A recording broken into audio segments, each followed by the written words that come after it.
साहेब ही माणसं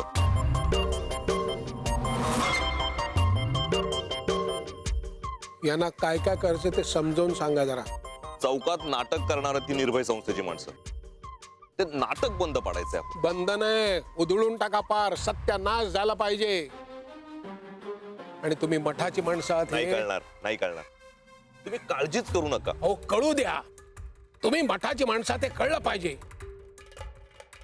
पण काम झाल्यावर कोणाला कळू? हे काम तुम्हाला कोणी करायला सांगितलं? मी ना, मग मलाच कळवायचं. मी तिथे असेन. कुठे? मठात. मग तुम्हाला त्या मठात तिकडे बोलून घेईन, त्याची व्यवस्था मी करेन. तिथे आल्यानंतर दादांना भेटा, ते तुमचं कौतुक करतील. आणि तुमचा तो कौतुक सोहळा संपला की त्यांना सांगायचं हे सगळं मी तुम्हाला करायला सांगितलं होतं. विचारा का? का? काय बातमी ऐकून दादा महाराज खुश होतील. हा, ते खुश झाले की मला